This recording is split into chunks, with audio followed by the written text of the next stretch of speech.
ଆରେ ଭାଇ, ତମକୁ ମୂଷା ଜୟ ଜଗନ୍ନାଥ କହିଲା ବୋଲି କୋଉଠି ଦେଖାଗଲା, କୋଉଠି ଶୁଣାଗଲା ତମକୁ? ଆରେ ତମେ ଯୋଉ ଜିନିଷଟାକୁ ଆଖିରେ ନ ଦେଖି ପାରୁଛ, କାନରେ ନ ଶୁଣି ପାରୁଛ, ତାକୁ କେମିତି ଅନ୍ୟମାନଙ୍କ କଥାରେ ବିଶ୍ୱାସ କରି ଯାଉଛ? ଆରେ ଟିକେ ନିଜ ଆଖି ଉପରେ ନିଜ କାନ ଉପରେ ତ ବିଶ୍ୱାସ କର। ସୋମ ବାବୁ ନମସ୍କାର। ଆଜ୍ଞା ନମସ୍କାର ଭାଇ। ଟୋଟାଲ ମତେ ଲାଗୁଛି ମୂଷା ପରେ ଏବେ ଆପଣ ଚର୍ଚ୍ଚାରେ ଅଛନ୍ତି। କାହିଁ ଭାଇ, ମୁଁ ତ ଏମିତି କିଛି କରିନାହିଁ ଯୋଉଥିପାଇଁ କି ମୁଁ ଚର୍ଚ୍ଚାକୁ ଆସିଯିବି। ଇଏ ଜୟ ଜଗନ୍ନାଥ ଆକ୍ଚୁଆଲି ମୂଷା କହୁଥିଲା ନା ରିମୋଟ କହୁଥିଲା? ନାଇଁ, ରିମୋଟ ତ କହୁନଥିଲା, କିନ୍ତୁ ହଁ। ରିମୋଟ ଦ୍ଵାରା ପରିଚାଳିତ ହଉଥିବା ସେ ମୂଷାଟି କହୁଥିଲା।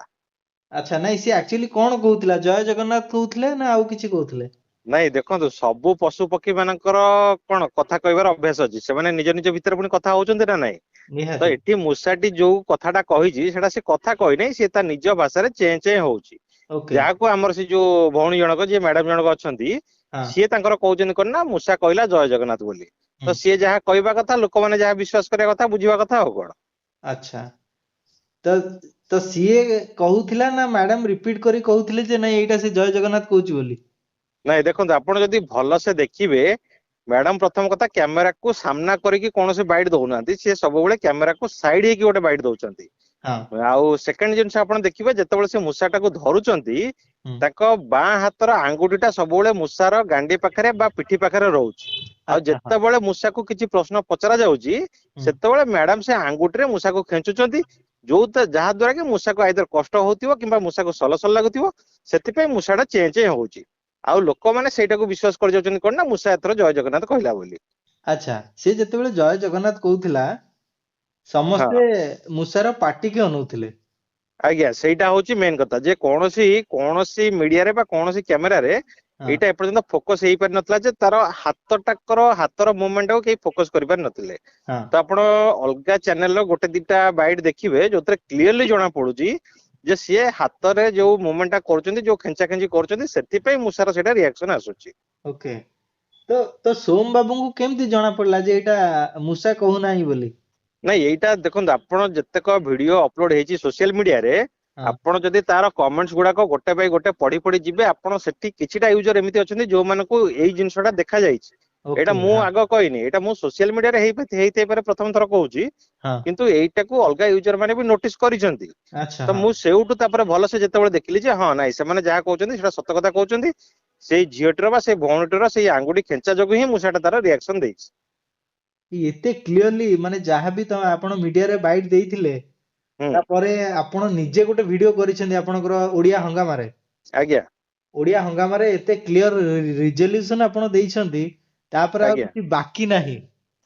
ନାଇଁ, ମୁଁ ତ ଅଲରେଡି ସେ ବାଇଟରେ କହିଥିଲି ଯେ ମୋର ନେକ୍ସଟ ଯେତେବେଳେ ଭିଡିଓ ବି ଆସିବ, ହୁଁ। ମୁଁ ସେଥିରେ ତାଙ୍କୁ କ୍ଲିୟରଲି ଏଭିଡେନ୍ସ ସହିତ ଦେଖେଇବି, ଯୋଉଟା କି ମୁଁ ମୋର ସତ ଚେଷ୍ଟା କରିଛି ହୁଁ। ଲୋକମାନଙ୍କୁ ସେଇଟା ଜଣାଇବା ପାଇଁ ଯେ ଦେଖନ୍ତୁ, ଏଇଟା ଖାଲି କେବଳ ଗୋଟେ ମିଛ ଜିନିଷ ଚାଲିଛି, ଏଇଟା କେବଳ ଗୋଟେ ପ୍ରହସନ ଚାଲିଛି।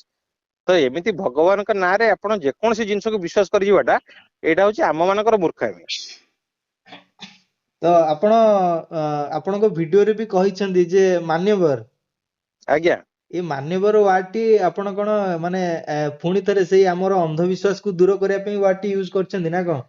ଆପଣ ତ ଯଦି ଜାଣିଥିବେ, ପ୍ରତିବର୍ଷ ପ୍ରଥମାଷ୍ଟମୀ ହେଲା ମାନେ ଆଜ୍ଞା। କେବଳ ଗୋଟିଏ ନାଁ ଚର୍ଚ୍ଚାକୁ ଆସେ, ସିଏ ହଉଛି ଆମର ସନ୍ତୋଷ ରାଉଳ।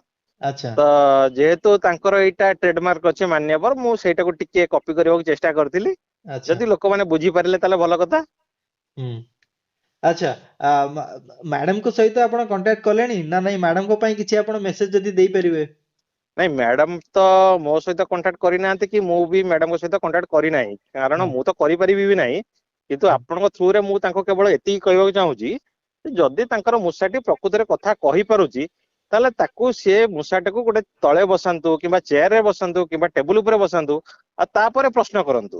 ଆଉ ଯଦି ତାପରେ ମୂଷା ସେ ପ୍ରଶ୍ନର ଉତ୍ତର ଦେଇ ଦଉଛି, ତାହେଲେ ମୁଁ ହାତ ଯୋଡିକି ନିଃସର୍ତ୍ତ କ୍ଷମା ପ୍ରାର୍ଥନା କରିବି ମ୍ୟାଡମଙ୍କ ପାଖରେ। ତା ମାନେ ସୋମ ବାବୁ କ୍ଷମା ପ୍ରାର୍ଥନା ପାଇଁ ରେଡି ଅଛନ୍ତି ଆପଣ? ନିଶ୍ଚିତ ଭାବରେ, ନିଶ୍ଚିତ ଭାବରେ, ଭୁଲ ଜିନିଷକୁ ଆମେ କଦାପି ପ୍ରଶ୍ରୟ ଦବା ନାହିଁ। ଆଚ୍ଛା, ତା ମାନେ ମ୍ୟାଡାମ ବି ରେଡି ଥିବେ ତାଙ୍କ ମୂଷାକୁ ତଳେ ଥୋଇକି କଥା କରିବା ପାଇଁ? ନିଶ୍ଚିତ ଭାବରେ, ଆମେ ତ ସେଇଟା ଦେଖିବା ପାଇଁ ଅପେକ୍ଷା କରି ବସିଲୁ। କେବଳ ମୁଁ ନୁହେଁ, ପୁରା ଓଡିଶା ବାସୀ ଅପେକ୍ଷା କରି ବସିଛନ୍ତି। ହୁଁ। ମ୍ୟାଡାମ ମୂଷାଟିକୁ ତଳେ ଥୁଅନ୍ତୁ, ତାପରେ କୋଶ୍ଚିନ୍ ଆନ୍ସର ରାଉଣ୍ଡ ଗୋଟେ ହେଇଯାଉ। ଆଚ୍ଛା, ଏଇ ତ ଶୀତ ଋତୁ ଚାଲିଛି, ଆଜ୍ଞା। ସମସ୍ତେ ସୁଇଟର ପିନ୍ଧୁଛନ୍ତି। ହଁ। ମୂଷା ପିନ୍ଧିବାରେ ଅସୁବିଧା କୋଉଠି ରହିଲା? ଅସୁବିଧା କିଛି ନାହିଁ। ମୂଷାଟାକୁ ଯଦି ଆପଣ ଦେଖୁଥିବେ ଯେ 100 ରୁ 90ଟା ମୂଷା ସ୍ୱେଟର ପିନ୍ଧି ବୁଲୁଛନ୍ତି ତାହେଲେ କିଛି ଅସୁବିଧା ନାହିଁ। ଆଉ ସେକେଣ୍ଡ କଥା, ଏଠି ଯୋଉ ମୂଷାଟାକୁ ସିଏ ସ୍ୱେଟର ପିନ୍ଧେଇଛନ୍ତି ହଁ ତାଙ୍କର ମା ନିଜେ ଗୋଟେ ବାଇଟ ରେ ଅଲରେଡି କହିଛନ୍ତି, ଯୋଉଟା କି କ୍ୟାମେରାର ନୋଟିସ କୁ ଆସିଛି କିନ୍ତୁ ଲୋକମାନଙ୍କର ନୋଟିସ କୁ ଆସିପାରି ନାହିଁ, ଯେ ମୂଷାର ବାଇଟ ନେଲା ବେଳକୁ ତାଙ୍କ ମା କହୁଛନ୍ତି ଯେ ସ୍ୱେଟର ଟାକୁ ଟିକେ ଟାଣି ଦେ, କାରଣ ସ୍ୱେଟର ଟା ଟାଣି ଦେଲେ ମ୍ୟାଡାମଙ୍କର ଆଙ୍ଗୁଠିଟା ସ୍ୱେଟର ଭିତରେ ଲୁଚିଯିବ, ଆଉ ଯୋଉ ମୁଭମେଣ୍ଟ ଟା ସେ କରୁଛନ୍ତି ମୂଷାର ପିଠିରେ ବା ମୂଷାର ଗାଣ୍ଡିରେ, ସେ ମୁଭମେଣ୍ଟ ଟାକୁ କେହି ନୋଟିସ କରିପାରିବେନି। ଆଚ୍ଛା। ତ ସେଇଠୁ ଆପଣ ଗୋଟେ ଭିଡିଓ ତିଆରି କଲେ ନା କଣ?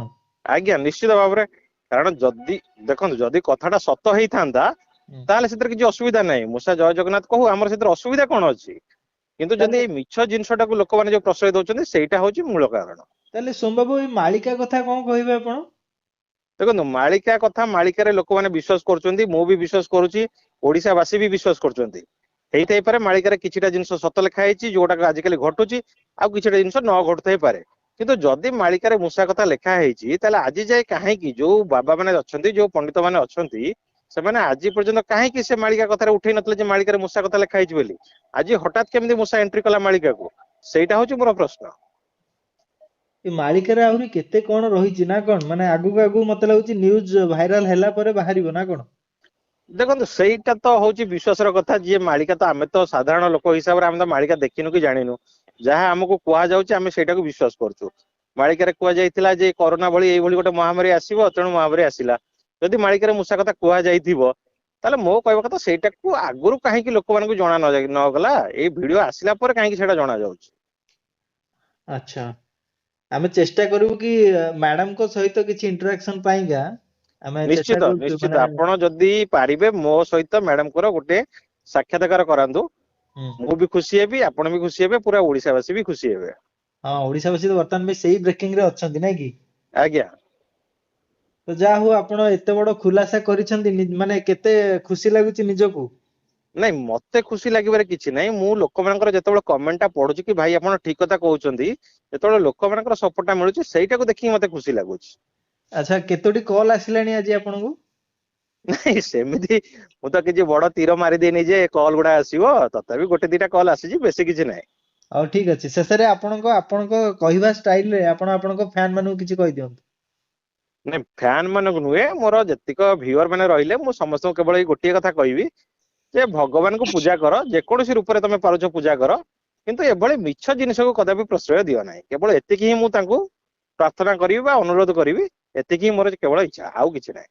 ନାଇଁ ନାଇଁ ଏଇ ଯୋଉ ଚ୍ୟାନେଲ ରେ ଯେମିତି କୁହନ୍ତି ଆପଣ ଯୋଉ ଷ୍ଟାଇଲ ରେ କୁହନ୍ତି, ଆଚ୍ଛା ଭାଇ ସେମିତି ଆରେ କୁହନ୍ତୁ। ଭାଇ ତମକୁ ମୂଷା ଜୟ ଜଗନ୍ନାଥ କହିଲା ବୋଲି କୋଉଠି ଦେଖାଗଲା, କୋଉଠି ଶୁଣାଗଲା ତମକୁ?